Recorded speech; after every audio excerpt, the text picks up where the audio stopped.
Well, hello everyone, once again. It is now time for our plenary lecture of this afternoon.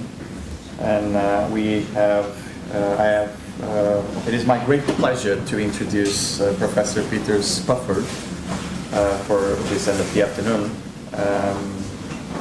I'm going just to very briefly talk about, well, something that probably most of you already know, which is who he is, and a little bit about his life work. And born in 1934, yes, Professor Spufford did his undergraduate studies and graduate studies also at Jesus College in Cambridge from 1953 to 1960, if I'm not mistaken, from the information I saw. Yes. Before moving to the University of Kiel in Staffordshire, where he taught from 1960 to 1979. On that year, he moved to Cambridge and became Queen's College Fellow, and until 2001 he was successively Reader in Economic History and Professor of European History in Cambridge, and also President of the Cambridge University Heraldic and Genealogical Society in 1959-1960 academic year. And I think, according to the information that I saw on Wikipedia, he remains vice president of that society. Yes. So the Wikipedia is absolutely correct. I must look it myself. You should. Emeritus since 2001, he has been visiting professor at very prestigious European universities in Leuven, for example, in Belgium, at the Netherlands Institute for Advanced Study. And he's also a Fellow of the Royal Historical Society, Fellow of the Society of Antiquaries of London, and Fellow of the British Academy. Professor Spufford's curriculum is very long, but extremely coherent. If you decide to take a quick look at his publications, you'll see that the keywords such as money, currency, mints, and financial markets immediately emerge, revealing some of his main research topics of the last decade. Although you also find research on the origins of the English Parliament in 1969, and more recently on materials for the textile industries in pre-modern Europe, published in 2015. Many of these works became instant classics and are used today by scholars and students all over the world. I am thinking, for example, about Professor Spufford's Monetary Problems and Policies in Burgundian Netherlands, 1433-1496, published in Leiden in 1970, the Handbook of Medieval Exchange, published in London in 1986, the Quintessential Money and Its Use in Medieval Europe, published in Cambridge in 1988, or, for example, the remarkable Power and Profit, The Merchant in Medieval Europe, published in London in 2002. He was also one of the 8 members of the editorial board of the New Cambridge Medieval History. So, that's surely not in Wikipedia. No. I don't know. Probably it is. So, without any further ado, ladies and gentlemen, I'm greatly honored to have Professor Spufford here in Lisbon for this conference. So, please join me in welcoming for this lecture, Money, Power, and Profit.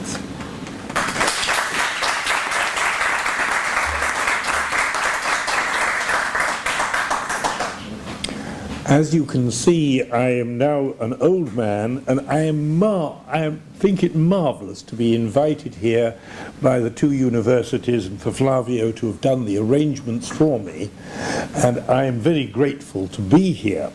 What I'm going to do now is an old-fashioned lecture with words, no pictures, no PowerPoint, and I hope you have all had a lot of coffee to keep awake to hear me talking in a foreign language for all this time, because I am very conscious that I cannot give it in Portuguese or even in Castilian or Catalan or any other sort of Iberian language.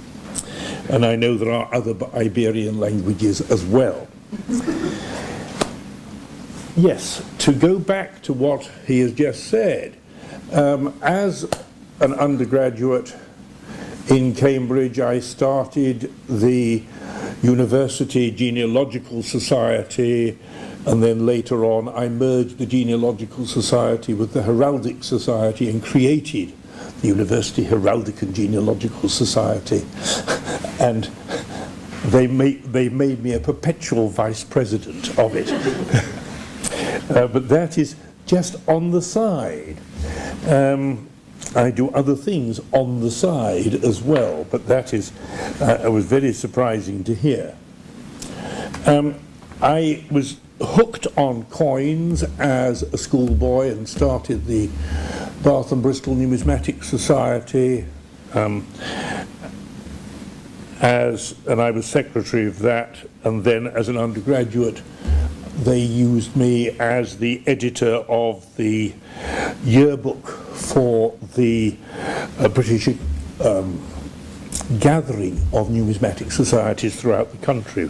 So already by 1956, when I began my research with Philip Grierson in Cambridge and Hans van Verwecke in Ghent on money in the 15th century Burgundy and Netherlands, I had already published things both as a schoolboy and as an undergraduate.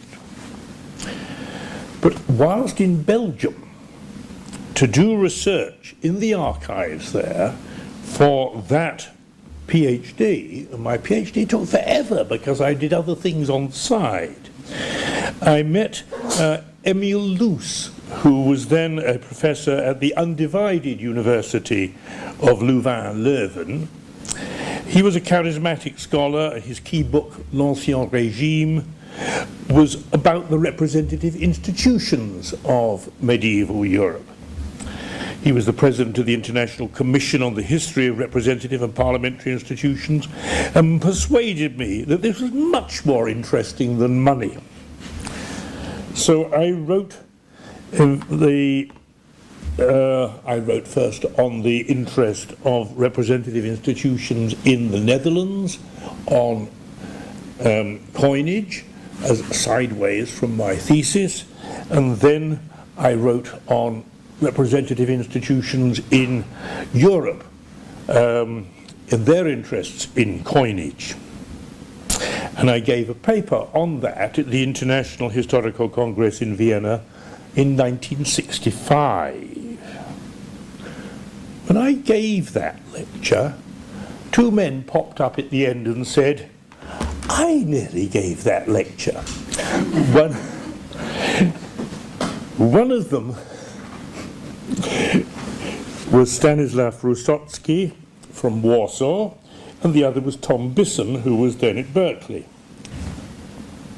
So we all said to each other, "What are you going to do next?" And we all said, "I'm going to write about medieval representative institutions, putting them in their social context." And none of us did. We all ran away to different things. Wim Blockmans has done that sort of thing, but not me, and not Stanislav Rusocki, and not Tom Bisson. So we all ran away. What should I do instead? Well, the next thing I had to do was to organise the International Commission on Representative Institutions meeting in London, getting meetings set up in the Houses of Parliament and all that sort of stuff. So I was stuck just for a moment with power at the top levels of Cortes and princes. However, earlier in 1963 I had done a chapter on coinage for the Cambridge Economic History of Europe instead of Philip Grierson. Philip Grierson said he wasn't happy with what he'd written. I looked at it afterwards and it was better than what I put in, but never mind. But he didn't write about money, he wrote about coinage. And I suspect what the economic historians wanted was about money. And in fact, it was liked by the history editor at the Cambridge University Press, who said, "Would I write a little book on money for medieval money, which turns into money in its use?" Just a little book, they said. but I was preoccupied with parliaments and power at that point and didn't do it at all. But when I had to put it aside, put parliaments aside, because I knew I couldn't do it if somebody else was doing it, it was there to pick up. At the time, as you've heard, I was teaching history at University of Kiel, and I had to do everything. I had to do political history, economic history, social history, cultural history, religious history. So it was easily possible to turn from being a political historian, writing about parliaments. My first book, as you said already, was actually on the origins of the English Parliament, not my thesis, which I already had a university lectureship before I came back to my thesis. And even when I had done my thesis, I still didn't publish it because I was tied up with thinking about other things. Until Philip Grierson said, why didn't I publish my thesis? The examiners said, publish it as a book. So in fact it comes out rather late. But in 1969-70 I had a visiting fellowship at Clare Hall, which was then a new postgraduate college in Cambridge, and I spent the whole year reading in the Cambridge University Library, with occasional forays to what was then the British Museum Library.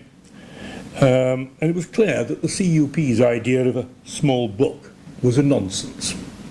And it wasn't a one-year project, it was a 15-year project, and other things happened on the side with it.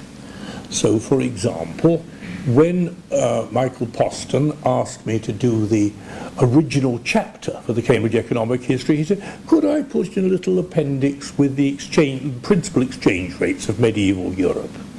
That in itself was a whole volume, which I was able to resume in Money and Its Use in a few pages. But it had to be written, the whole book had to be written first. And that was an interesting project, because what I did was I got money from our Social Science Research Council, as it was then called, and employed a research assistant who worked through all sorts of long theories. I talked to Raymond de Rover before that, and Raymond de Rover said, don't do what I did. I intended to do this before the war, but I never did, because I got waylaid by working in archives. And you know his things perhaps on Bruges, Barcelona, Bruges, Florence, using Dottini material, and he, at the time of his death, he was doing Paris, Florence.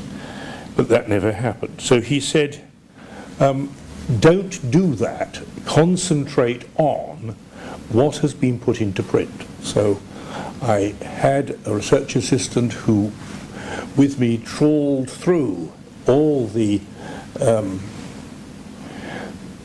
all the series of periodicals that we could possibly think of, and produced a duplicated version first, which we sent off 200 copies all over Europe. And then people wrote back and said, but you haven't used this, you haven't used that. And so I then had another research assistant, and we put together the Handbook of Medieval Exchange. But that was on the side. It was a precursor of doing the money book. The problem with doing the money book was that since quite early in the 19th century, people had written about the money of their own country. People hadn't looked at Europe as a whole. So I had to read intensively and try and pick out what was common. I mean, for Frenchmen, the medieval West is France, and that's all. If you are a Venetian, Venice is the most important place in the world. You don't really look outside. Even if you come from somewhere small like Luxembourg, you could fit with the Low Countries, or you could fit with the Rhineland. It's much better to think just about Luxembourg. So I had to do a huge amount of reading, and of course that hasn't stopped. Today we have been thinking most heavily and very properly about Portugal, but Portugal and its place in first Europe and then in the wider world. But quite often people have written not looking outside. It's a bit like that since I wrote. Fabienne Le Goff still think of France as everything. Ladero Quezada has written about Castilian things, and I don't think he's written an enormous amount about Castilian things, but I don't think he's really written much outside Castile.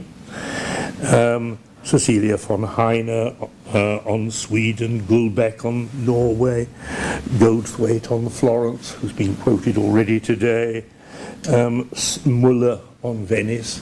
So once again, one has a problem of a whole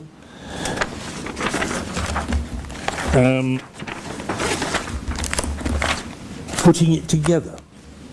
And what I had to do was to make patterns for the whole of Western Europe. I had to limit myself to Western Europe for perfectly simple linguistic reasons. I never managed to master any Slav languages or Greek, so I didn't cope with Byzantium except at second hand, or with the Slav world. But I managed to find that I could cope with most Romance and Germanic languages, some with difficulties and lots of dictionaries. And also, of course, I was thinking in different terms from numismatists. I was thinking about money, not just about coin. Though a lot of what I wrote was about coin, but coin was only one aspect. For the earlier Middle Ages, and in some cases right through the Middle Ages, people were paying not with coin, but with weights of silver. We had a mark of silver as a weight, could be paid in coin, could be paid in a bar of silver, it could be paid in broken metal, it could be made in a cup made exactly to weigh a mark. And of course you have 60 or so different marks scattered across Europe. Payment in, and you get, as well as coins stamped, you get marked bars stamped with authorization from particular places. So, for example, the proper way to send money in the 13th century from Belgium, the Low Countries, Flanders, to England was in bars which had been stamped in Bruges. Not coin, but in bars stamped in Bruges. You melt coin down, make it into bars, send it across to England, and turn it back into coin again, or not. And you, as well as having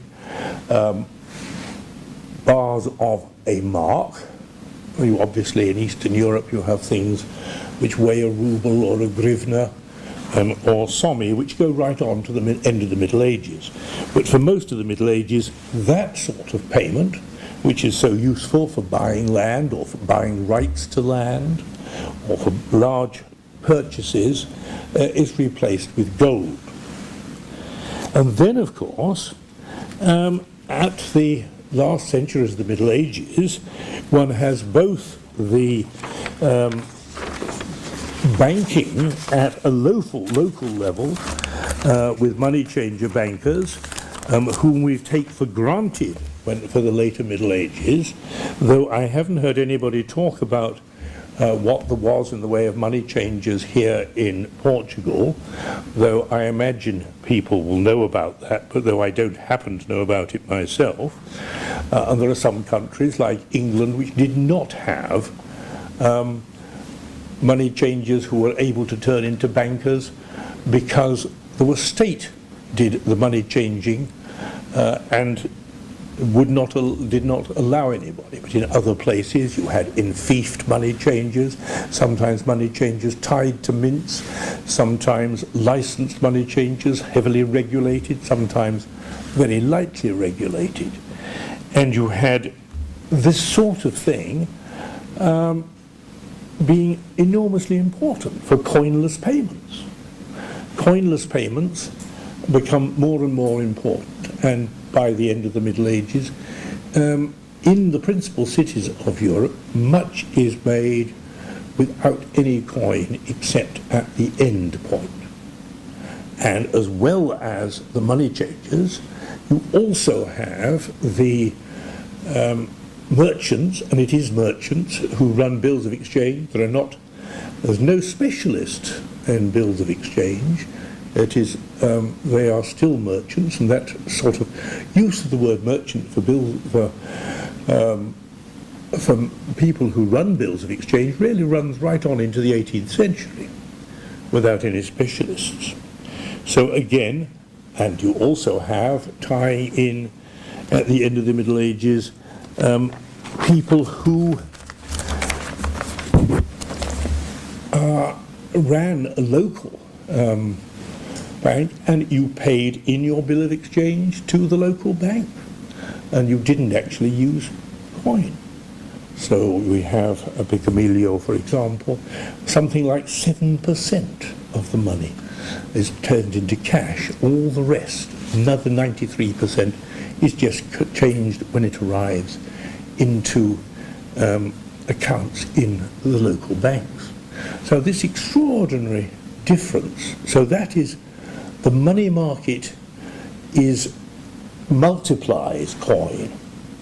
When one has a lot of coin, you get lots of credit easily. When you have a shrinkage of coin, you have problems about producing that sort of thing. Now, coin. When things have changed in the amount of information, money in its use came out 30 years ago, and it was translated into Spanish fairly soon, and has never been translated into any other languages. Into Castilian Spanish, I should say, I suppose. Lots has happened. More, I think, has happened in the 30 years since money in its use that has happened in the dozen or so years since the trade book. The trade book is still a relatively new book. The money book is an old book. So, for example, when I began in 1969 getting the material together for the money book, metal detecting was effectively limited to military and industrial uses for such purposes as post-war mine clearance and that sort of thing. By the time that I sent my finished text to the Cambridge University Press, amateur detecting as a hobby, which had begun in the 1970s, was still in its infancy. In the 30 years since then, it has become very widespread, and in countries where it is legal and recorded, it has been incredibly useful to tell us about things. For periods before the 13th century, when mint accounts begin, I had relied heavily on the evidence of coin hoards. But the number of coin hoards has expanded quite extraordinarily. So, for example, yes, when I was writing the list of known hoards of Carolingian coins was that in Morrison and Grundthal's, then standard work on Carolingian coin. This included 59 hoards of 3 or more Carolingian coins. 18 years later, that's after my book was published, Jean-Gest Duplessis was able to list 87 hoards, an average of an extra one every year.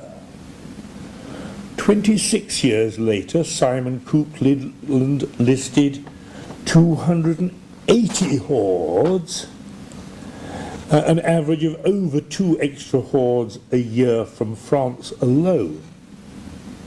Only 3 years later, he was able to list an additional 26 hordes in just 3 years.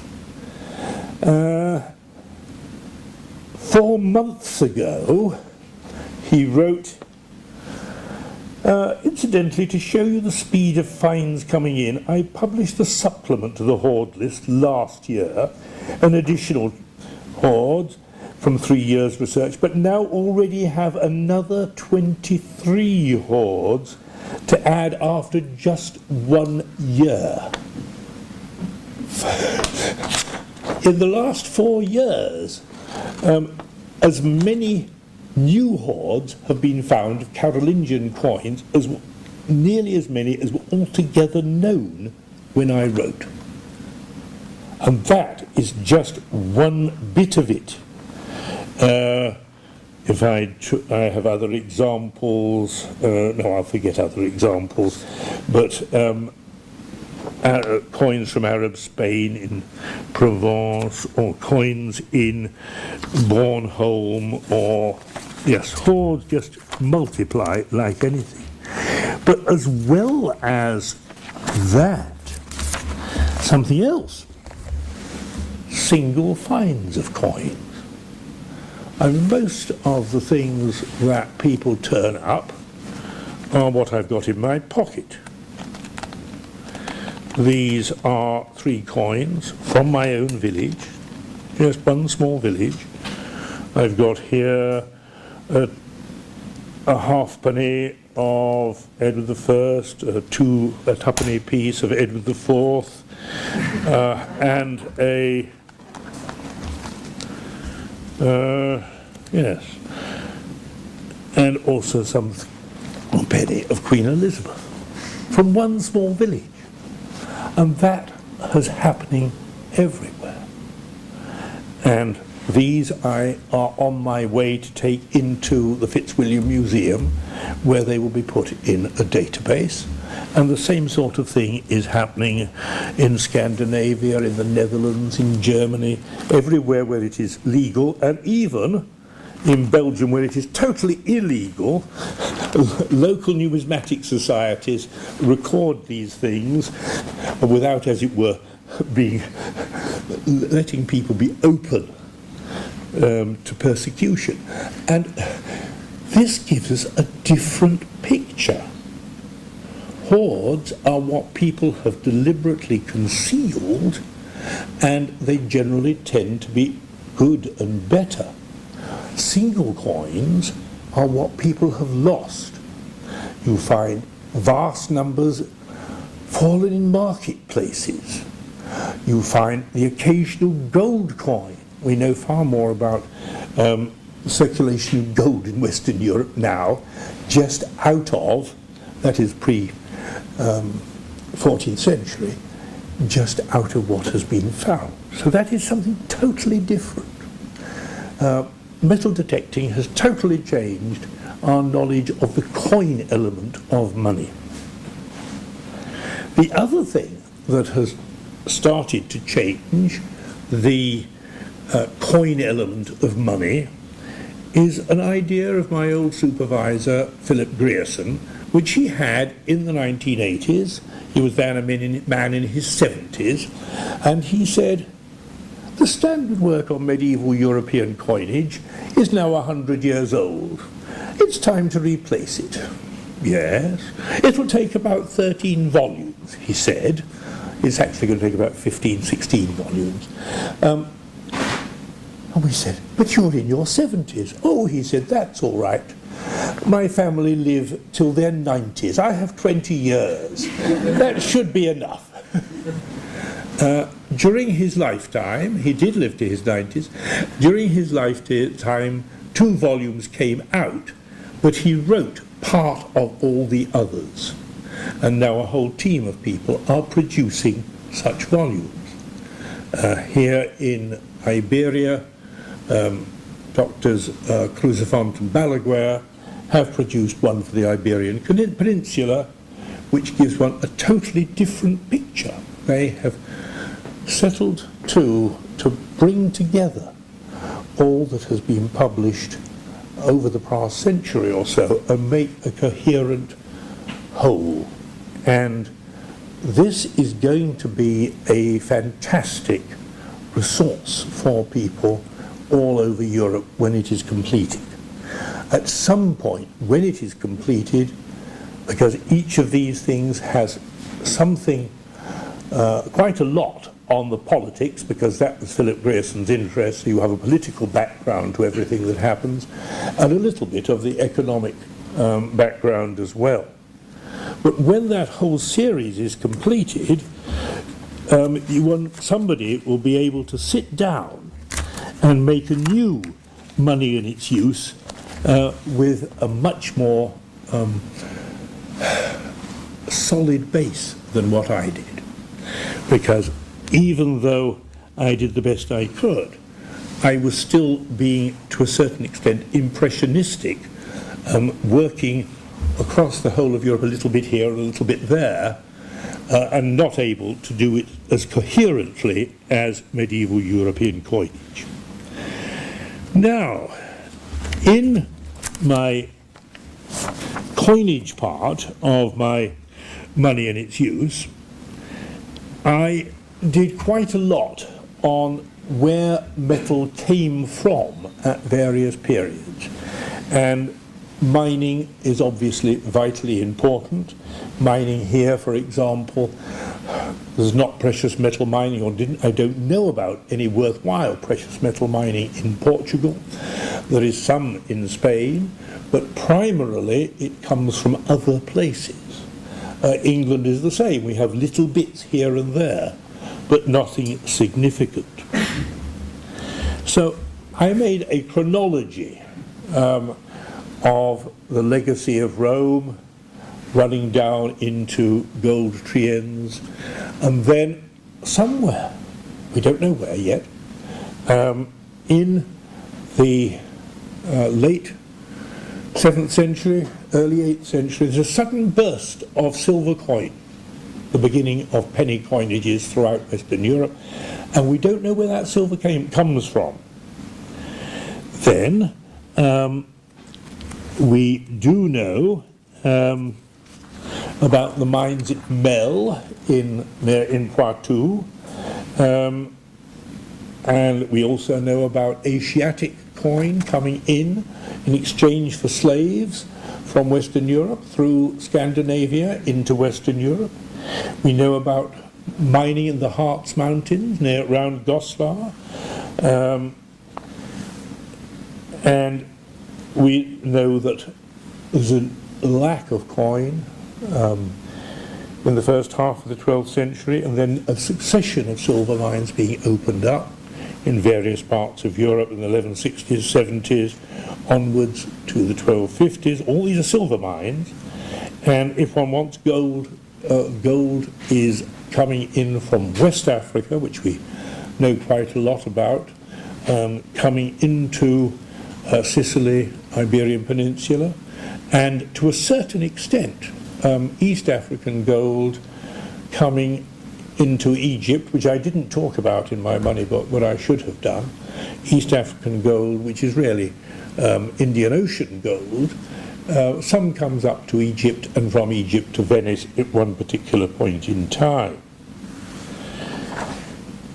And then one has what is called a bullion famine, but it's really a silver famine. There is, because gold is quite prolific by that point, in the 20 years around 1400, then Bosnian and Serb silver, and then another bullion famine, and 20 years around 1450, and then from 1460 is a huge new lot.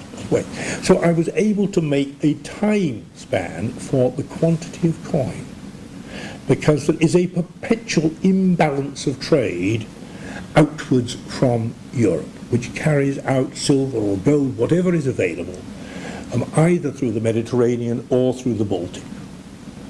The Hanseatics buy more furs than they sell anything from the West. The Mediterranean, the North Italians, the people from Barcelona, buy more spices and oriental products than they send out. And so there's a perpetual drain, and it needs to be restored and restored and restored by mining. But that was 30 years ago. Now, one of the things that people may look at is by the man called Blanchard. I don't know whether Blanchard is a meaning for Ian Blanchard in Scotland, who's written a big volume on mining, minting. He was broader than I was. He did look at East African gold. He did look at copper mining, lead mining, and so forth in conjunction with mining of silver. Unfortunately, he is not safe to use, which is very sad because he did so much work. But for example, in this first surge of silver, which brings us the beginnings of the pennies in the 670s and so on, he supposed that the mines must be in England. He had an obsession for getting silver mines into England of importance. He thought they were in Devon. Well, what is perfectly clear is such penny coins, skeets, as are used in England, come across the North Sea. And from the new evidence we have, the quantities are quite enormous.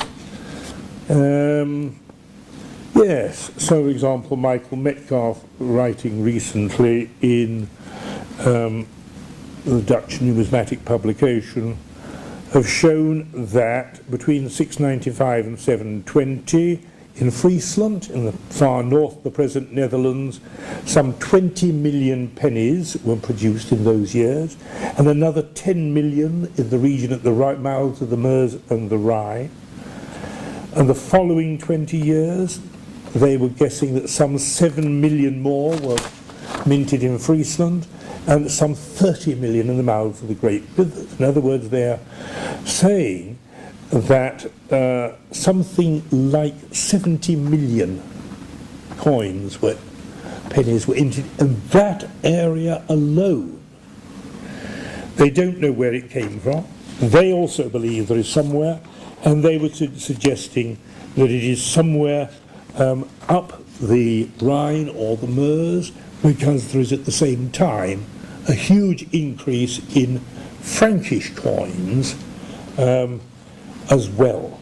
And in fact, I think it's probably from that, somewhere in that area, rather than from Mel in western France, that what becomes available in the Carolingian period, in the 9th century, one has these ecclesiastical polyptics from the what is effectively the Frisian Provence corridor, which talk about free tenants paying rent in cash rather than in kind. And that comes from we don't know where. So, and in the period when there is little coin in England, I'm afraid that Blanchard assumes that there was an enormous production in northern England. There are certainly tiny mines, silver mines there, but it makes no impact at all on general European coinage. So, yes, that has changed and is changing all the time when one talks about the coinage background. And even little bits that I put in, like, for example, the period of renovatio moneta, which is the regular recoinage of recoinage as a means of taxation. So let us say you have a recoinage, and last year's 4 coins are brought in, and you're given 3 new ones which look different, and the only ones you are allowed to use are the new ones. And what the difference is a form of taxation to cities, to principalities and so forth. And I knew a lot about that in Anglo-Saxon England, and I knew a lot about that in Germany rather later. But we now know it happens here in Portugal, which I didn't know until very recently. It happens in southern Italy. The earliest is not in Anglo-Saxon England, but in Normandy. Musgard from Denmark has pinned it down to a date quite early in the 10th century in Normandy, which obviously will fit into England. Across the Channel it will fit to southern Italy, and it probably fits even down here. So renovatio works as a form of taxation at a point in time when in a locality you have enough coin for it to be worth doing, but not so much coin that it becomes impossible to do. It works at that interim stage of monetization.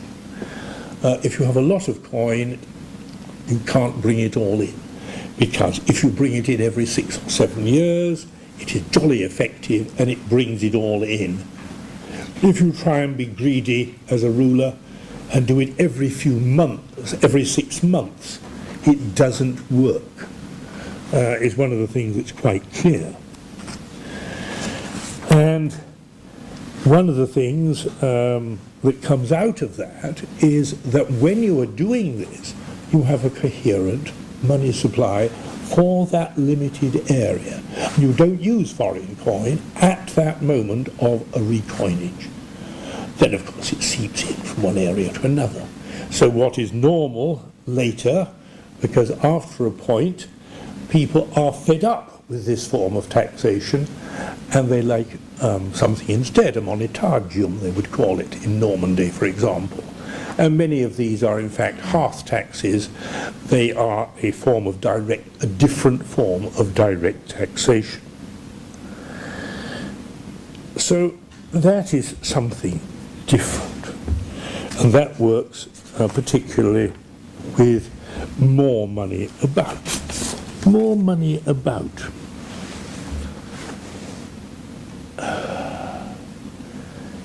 In a period, an early period, when it has basically penny coinages and occasional halfpenny coinages and coins cut in halves and quarters to make them smaller, it is only really in the 13th century that you get what are known as grossi, big pieces, and small pieces, piccoli.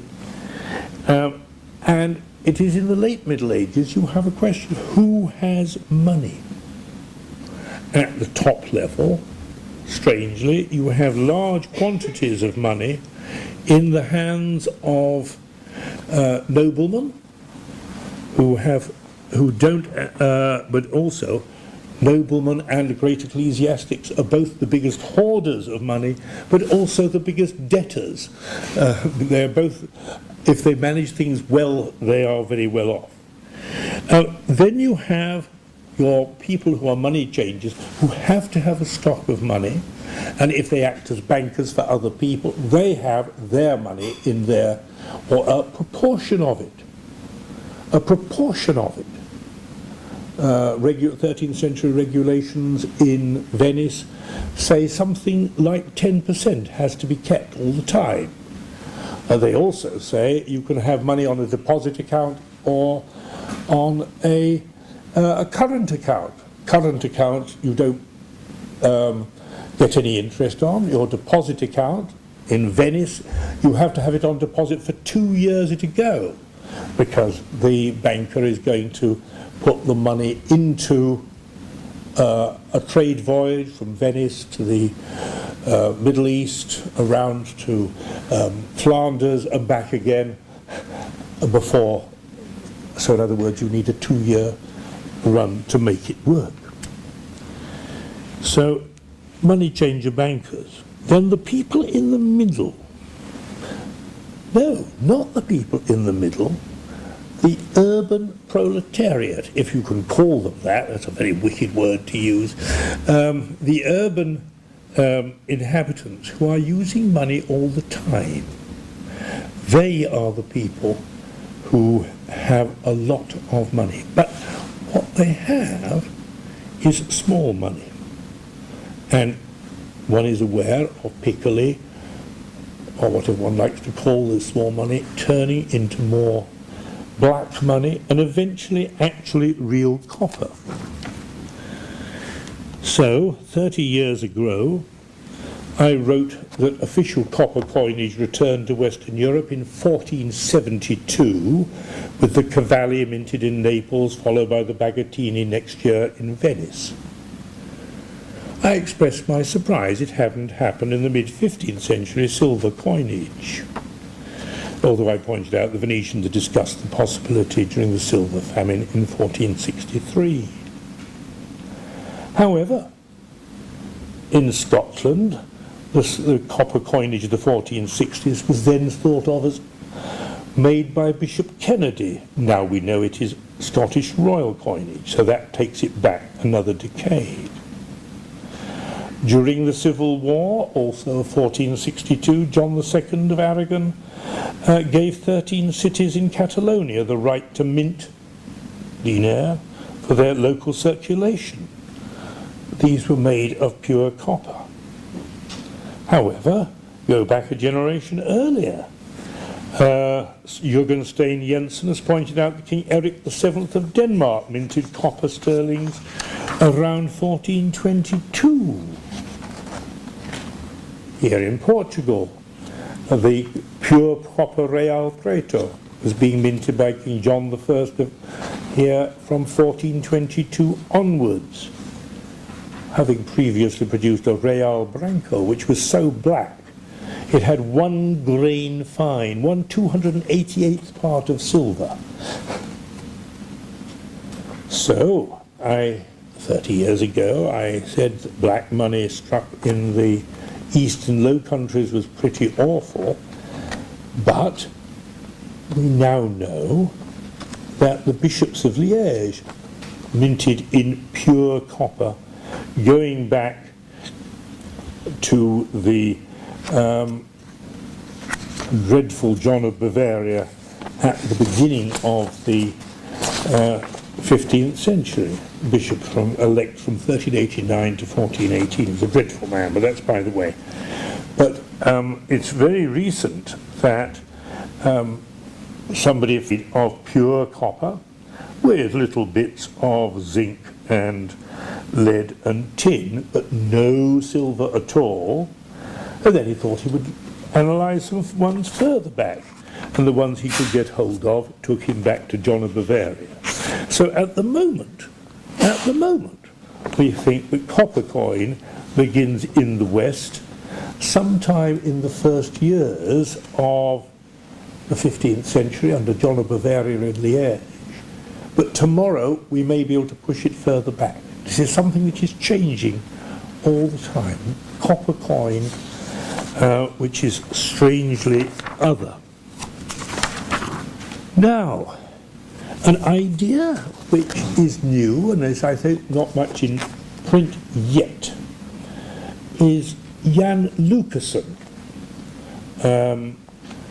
recently retired from the Institute for Social History in Amsterdam, who is writing on deep monetization and the payment of wages. Deep monetization. What he means by deep monetization is having enough small coin for those people in towns who are relying on wage labour and buying loaves of bread, vegetables brought in from the countryside and so forth. Deep monetization. When have you got to a situation when you can do that? And he uses as a reckoning deep monetization defined as substantial per capita availability of small coin equal to 5 and 10 times the prevailing hourly wage, consisting of denominations equaling the value of 1 hour or less of waged work. So deep monetization. Now when does it start? And he has jumped about all across Eurasia, showing it I think probably at its earliest in China, and in Western Europe he picks out, oddly, England in the 13th century. He puts it at 1282, and I would put it earlier than that, because what he hasn't taken into account is the fact that earlier in 13th century England we were using pennies cut into halves and quarters, which he hasn't taken into account. So deep monetization is something which you are going to hear about, I think, a great deal more over the centuries.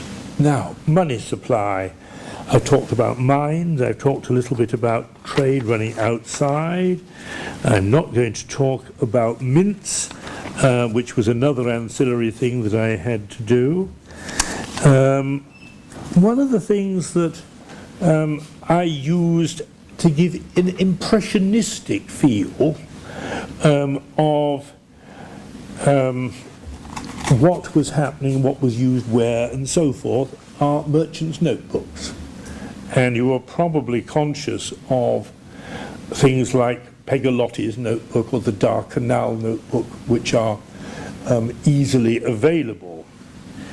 There are more than I thought. Myself and Alan Stahl, we intended to do this using material gathered by Alan Evans before the war from all over Europe, but we never did, and Lucia Travaini in Italy has done a book made up of them. But when I last counted, there were 17, this is in 2010, there were 17 published, so it's not just Pegolotti and Dardanelles, 17 published such notebooks, sometimes called merchants' manuals, but they're really notebooks.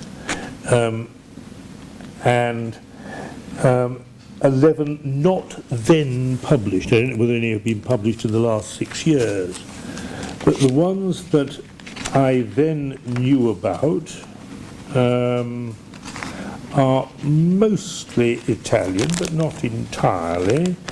There's a Venetian one in Acre, Pisa, Venice, Genoa, Florence, Venice, Barcelona, Seville, Majorca, Valencia, Nuremberg, Marseille, Genoa, Bruges, Florence, London, and the unpublished ones that I was aware of are mostly Italian, almost entirely Florentine, but also Genoese, Languedoc, Augsburg. But these are notebooks gathered together by merchants of what is, they think, useful information. Now, the trouble with using them is that they don't tell you what date they're talking about. So you go to a place and you gather together your information, which is useful for now, and you put in a little bit about the past. So you find the Champagne fairs in notebooks long after the Champagne fairs don't exist. So there's a problem about how to use them. But nevertheless, they still give you a lovely impressionistic feel. Now, as well as the money book, as it were, needing to be horribly updated over 30 years, the exchange rate volume that went with it also needs to be updated. There is an online version, not updatable, not yet updated, in Rutgers, where you can look at it, as well as buying copies, which I think are quite cheap second-hand, because it was produced to all the members of the Royal Historical Society, many of whom are political historians who think they didn't need it until they suddenly realised they do, or people who are talking about pictures being sent from Italy to the Low Countries. What does it mean when you paid so much here? Or you send a sketch to the north from Italy to have a tapestry made. What does it mean when it's in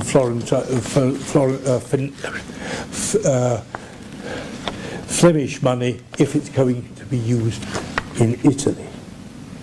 And a great deal more has been done.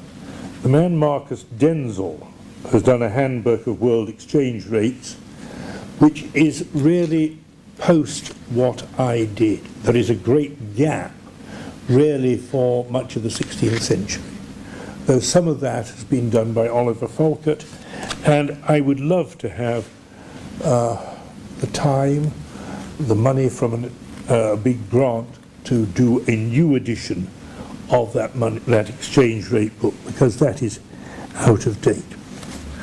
Now, the book that people have been talking about today follows on automatically from my money book, because in my money book, as well as the political changes, and which, for example, a big political thing is the Crusades, and the Crusades take huge amounts of money from the West to the Holy Land.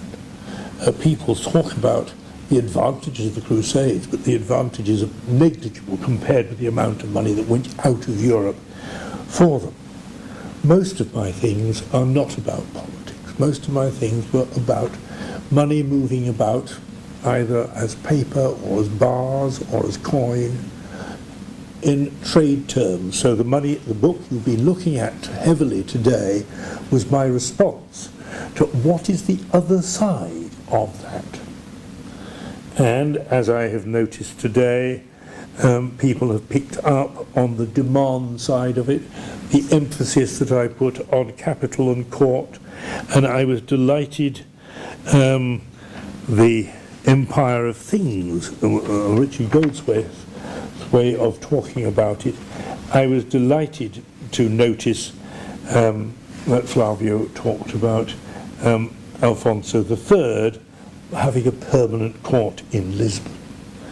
And what he didn't say, but I imagine some of you know, is did the nobility as well as the administration come and have houses in Lisbon? So there is there a market which is important in itself. The problem of the Castilian Federation of States, Leon and Castile and so on and so forth, and is that it didn't have a single centre. It had a number of different centres until Philip II, which is very odd and different. So I use Paris as a paradigm, and I think one can say that Lisbon is a small Paris, just in the same way as London is a small Paris for these purposes. So this is a I noticed coming back to Portugal that a high proportion of land was in the hands of the royal family, which meant that it not an enormous amount of land in the hands of great ecclesiastics and other noblemen, and therefore the substantial demand is made by the royal family and also by the religious orders. I mean, such as there is ecclesiastical land is in the hands of religious orders, and that is where your demand is being made. So there is your that was one of the things. Another thing that I brought out in that book, which people haven't talked about, is physical infrastructure. I talked about the 13th century being marked by road building, by river dredging, by bridge building. The rivers were made navigable, like the Po and the Arno. What about the Tagus and the Douro? Bridges came across the Rhone, but what about bridges across the Tagus and the Douro? I've been shown the Salazar Bridge here, but the Salazar Bridge is not what I was thinking about. How far upstream do you have to go southwards across the Tagus? You had Roman roads with Roman settlements, and I saw little bits of Roman settlement yesterday in the cloister of the cathedral. You had Roman roads, but were they kept up, and how were they kept up? That sort of infrastructure. Rivermouth harbours, you obviously did have here and in Porto and in Viana, like Porto Pisano at the mouth of the Arno. But what was done quite deliberately, or outports in some parts of Europe, like Honfleur, Harfleur at the mouth of the Seine. What you've been more talking about is the methods of doing business being transferred across. Though one bit of that you didn't talk about was a mail service. The mail service, I noted, coming out from the Tuscan, coming out in the hands of a few great firms in the early 14th century, and after the bankruptcies of the 1340s, you have a set of services set up by towns, or rather city-states, like Florence, Lucca, Siena, Milan, Venice, which ran all the way from there up in one direction to Bruges, in another direction around the coast of the Western Mediterranean to Barcelona, and then across Spain as far as here. Letters need to be sent regularly. If you're going to use bills of exchange, you have to have somebody to send them. I know people used other things like diplomatic couriers and religious couriers, but nevertheless the prime thing is you had to have it, and I have no idea whether whether the Portuguese crown set up courier services or not. Does anything survive, or is this something you have lost? And I was astonished as well by what people have been saying is about the lack of exchange rate material here, though I gather more is coming up. Particularly, I was expecting to be able to find more of exchange rate material of sending money to the papacy. But I didn't find any when I was doing, and I think more can be found now. One of the things I also did was to think about the scale of trade in different parts of Europe. And I did not give any idea of trade in the Indian Ocean, just knew it was much bigger than in the Mediterranean. Somebody at some point must try and do that comparison. But Mediterranean trade against Baltic trade, I got the impression that in the end of the Middle Ages, Mediterranean trade was about 10 times as large as in the Baltic. We know so much about Hanseatic trade because so many recent diligent Germans have published so much. North Sea trade, I would guess, comes somewhere in between, about a third of Mediterranean trade and 3 times Baltic trade. But where do these ports, Seville, Lisbon, Porto, Coruña, the Basque ports, fit together? Are they dealing in the quantity of Mediterranean trade, quantity of North Sea trade? What scale?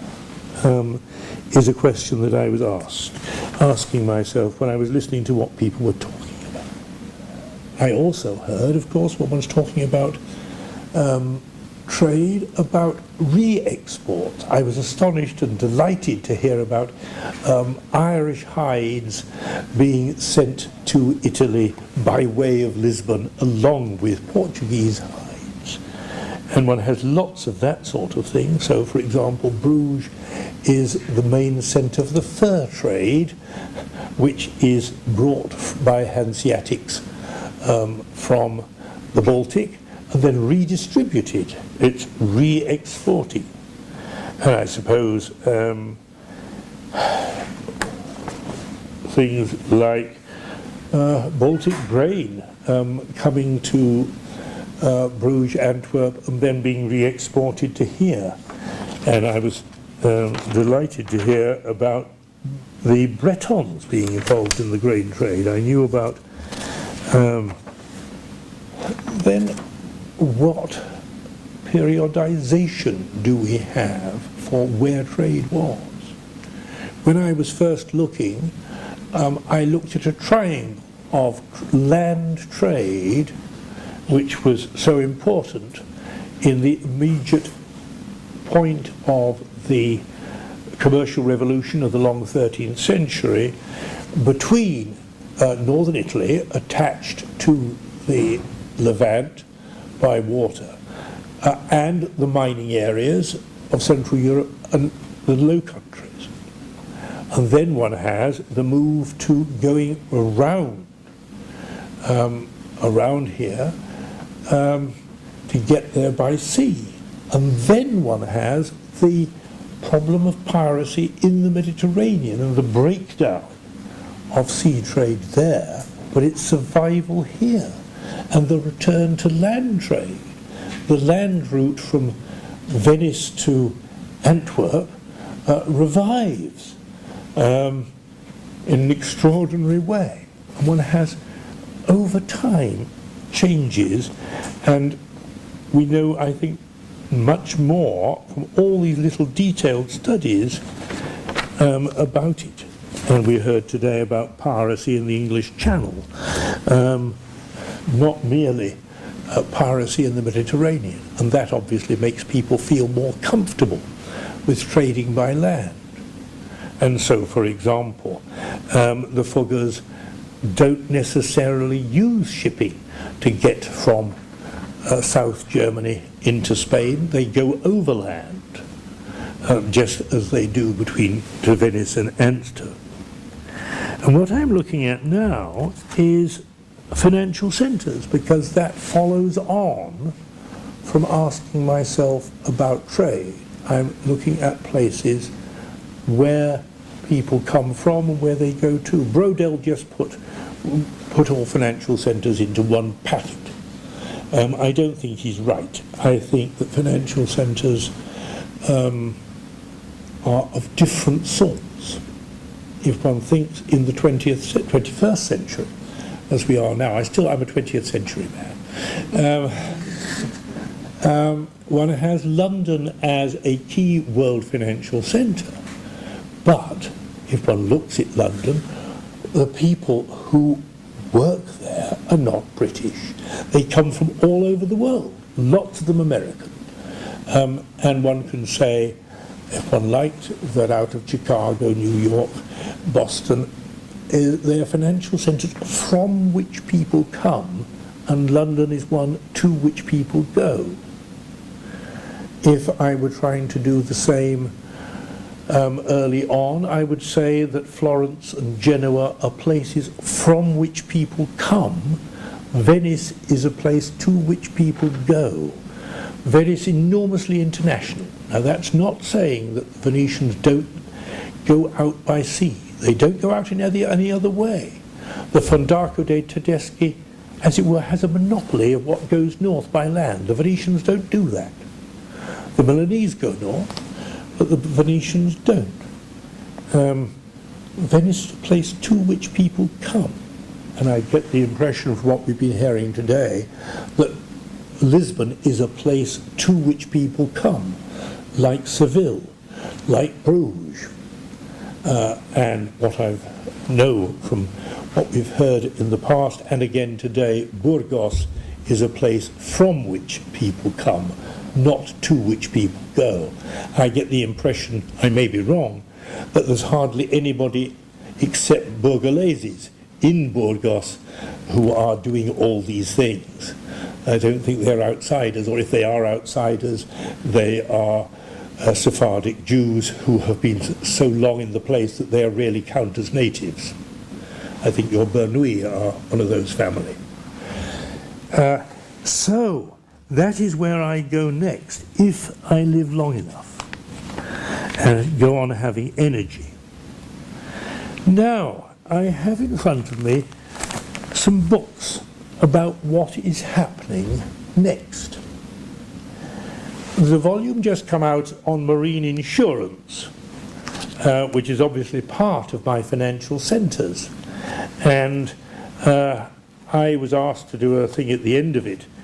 And what I noticed was that it did not have anything about Rouen or anything about Burgos, two places which are, I thought, highly relevant, and practically nothing about Hamburg. But Rouen, so in other words, even a brand new thing, which is a survey of marine insurance, starting from Genoa and other Italian places at the beginning and running through to the French Revolutionary period, doesn't encompass everything. But nevertheless, it gives one some ideas.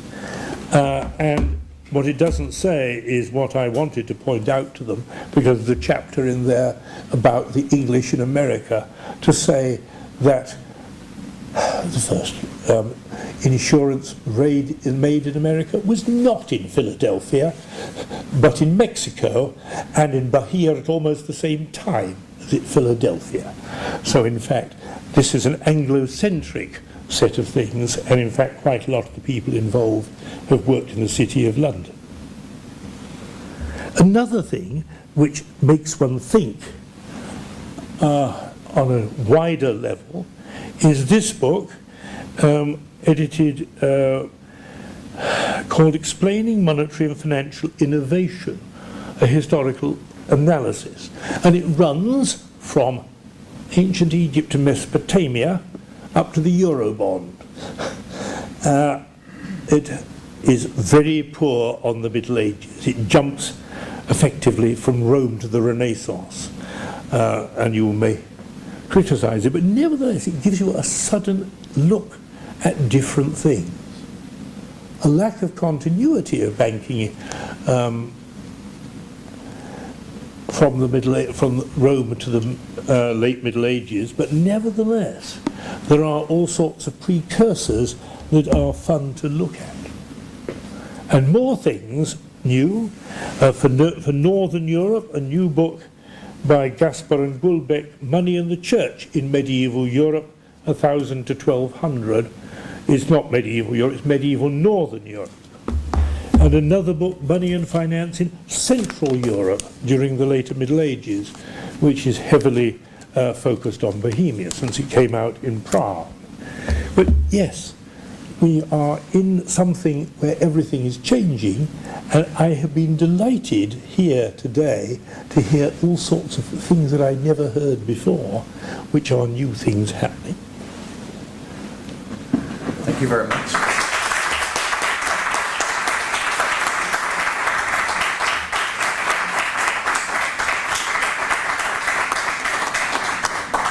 Thank you very much for this. It's taken a long time. Brilliant presentation, which took us through several different stages, not only of your research, but also your life and career, and the making of those books, the stories behind them, the people involved, the difficulties you faced, and now. And the funny thing was, I was thinking in the end, not only were you presenting as a beautiful lecture about money, currency, minting, and all sorts of things, but then in the end you were asking us questions. Yes. I thought this was the other way around. We asked you questions, but you inverted it, and you talked about problems, and you spiced things up for us to. You gave us a food for thought. Of course. Yes, So, but you're not going to answer. No, of course not. In fact, the discussion that follows this lecture is to take advantage of you being here in order to ask you questions Yes. about these topics that you presented. So we'll now open the floor for some brief questions. Yes. Stefania. Well, thank you. I'm actually very interested in this last thing you said, and you said both today and the other lecture, that there are some places that are some important, that are sort of broad in attracting people. And of course, this is something which is recurring. I mean, Venice as well as Flanders work as centers of intermediation where people need to be if they want to do something in trade and finance. And the other way around, of course, that places like Burgos and other centers tend to be places actually giving people merchandise and capital. So I'm very interested in this last thing you said. There are some attractive forces around Europe that actually change during time. Of course. This is very actually, okay, this was a comment with the question, so Yes. it is actually very interesting. A nice example of things changing over time is the way that at one stage Florence is only a place which sends people out, and then gradually it starts to live on its past and people come in. We have had your Borghaleses having a consulate in Florence. We have other people setting up in Livorno, which succeeds Porto Pisano as the port of Tuscany. Florence changes from a place from which people go to which people go. Instead of Florentines in London, you have Englishmen in Florence. More questions or comments? Well, just perhaps when you were near the end of your talk, you said something about Brodel. So, what you were saying is you do not agree with Brodel's approach of these financial centers falling upon each other. This is what Yes, still because what Brodel didn't reckon was that there were ones which were poles from which people came and those to which they came. He just made a list of financial centres without differentiating what they were. As a young man, as a student, I was made to read La Méditerranée, which was then a new book in French, and I was overwhelmed by it, and later on, of course, I met Brodel, who was a fantastic man. But what he had was the ability to make huge generalizations and then particularities to pin them down. And that is something which I have tried to follow, but haven't always managed. But he was fantastic. I'm sorry. There was something you said on the side which is particularly important for around many, but there are something like 6 or 7 postgraduate students and even undergraduate students. I think it's important the pedagogical part you gave us about how careers aren't set in stone from the beginning. No. They're something organic, composite, which we grow into and may want to change halfway, but that all that experience in the end combines in order to make us a little richer as historians, because of all those fields that we had to cover. Teaching your description of how teaching all sorts of medieval history helped you to have a broader vision combines with what you told us about how your career shifted, although around the same thing, but looking at it from different perspectives and enriching what we see from those different perspectives. And I think that's very good for people who are starting or in the process of becoming more qualified historians, although this is a process that never ends, and thank you for that testimony. It is a process which probably reaches its high point immediately after retirement, when one has all this experience built up and one has the opportunity and good health. I am astonished by one man and one woman, who on retirement said, finish. Because it is normally the time which is the most lavish opportunity. Somebody like Wim Blokmans, whom I gather is going to be in Portugal next week, is just at that point in time when he has built up and has the time and the opportunity and the energy to do things such as I had actually at the point when the trade book came out. That was what I did at that point in energy, and now I'm doing other things more slowly, and I don't know whether I shall ever write the financial centres book, because in one's 80s one can't tell anything. But yes, you're quite right, the thing changes over time. And there's the other interesting thing is, I mean, one starts doing things, if one's going to be interesting, as an undergraduate, and then as a research student, then as a postdoc, and one hopes one gets some sort of tenured position. I was lucky, though in Cambridge I put in for an assistant lectureship, as the short-term lectureships were then called, and a man in his 40s got it, and I was in my 20s, and I said, I'm not waiting 20 years, which is why I went away to Kiel. One has to adjust the way the reality is. But the other thing that happens to people in their 40s, there is a mid-career, 40s, early 50s perhaps, a mid-career thing, and you say, am I doing the right thing? And I thought about doing all sorts of other things, like turn into a publisher, turn into running a large charitable trust, going into politics. But in fact, all I did was change university.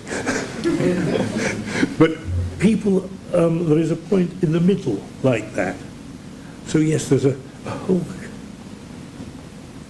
And some of the people who, in fact, in the marine insurance people, are people who have spent the first half of their time actually in the City of London involved in insurance, and then at half time they have come to universities and done doctorates and are now doing this sort of thing, academic historians, and having built up nice, competent bulk of money from the city. And therefore they are not dependent upon grants in the way that normal academics are. Well, good. I don't know if anyone else wants to... No. Or Mario? Yeah. Yes. You talk about the Russian notebooks, and you said that those are sources that we can have a lot of confidence with them. They are they're useful pointers, but they are not something you can rely on absolutely, because right. The problem is you don't know what date they're talking about. I think you can believe what they say as having been true at some point, but you don't know whether it is true at the point when the material is gathered. Because, for example, Pegolotti's notebook, which was combined whilst he was working for the Bardi, which up to about 1340. What we have is a copy of a copy of a copy from quite late in the 15th century. In other words, some young man starting out on his career copied an old notebook of somebody else. And one has just that element. In these other notebooks, how much are they copied from earlier notebooks? So yes, I think one can say what they say has been true at some point, but you can't say when. Yeah, I was thinking about this too, and I think that we should regard these notebooks more as, I don't know if it's well said in English, or more than starting points, arriving points. So, for example, when Luca Pacioli wrote about the double entry, Oh, yes. everyone knew about double entry, so it didn't start with him. It's arriving Yes. points. He was just a marvellous publicist. Yes. And actually, there's a point when merchant notebooks do get replaced by something which is a manual. Somewhere in one of the Studio dell'Abaco in Florence, there is a production in the 15th century of what comes to be the standard book, which then gets used and printed as soon as one gets to printing. And then, of course, it gets copied and transformed in the Low Countries and so on and so forth. And again, Denzel and Co. have worked on what happens later in the way of these things. Well, good. I think we have no comments and questions. Once again, many thanks for this marvelous lecture, for your patience answering our questions and doubts, of course. And once again, round of applause for Professor Peter Spufford. Many thanks.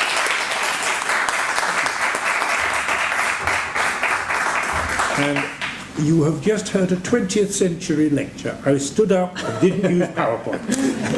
Thank you for that. Well, our works continue tomorrow morning. We'll visit the National Archives, the Tour du Tombe, at 10. And then in the afternoon, we'll travel to Porto to continue these Money, Power and Profit conferences Thursday and Friday. We'll discuss that in... Thank you.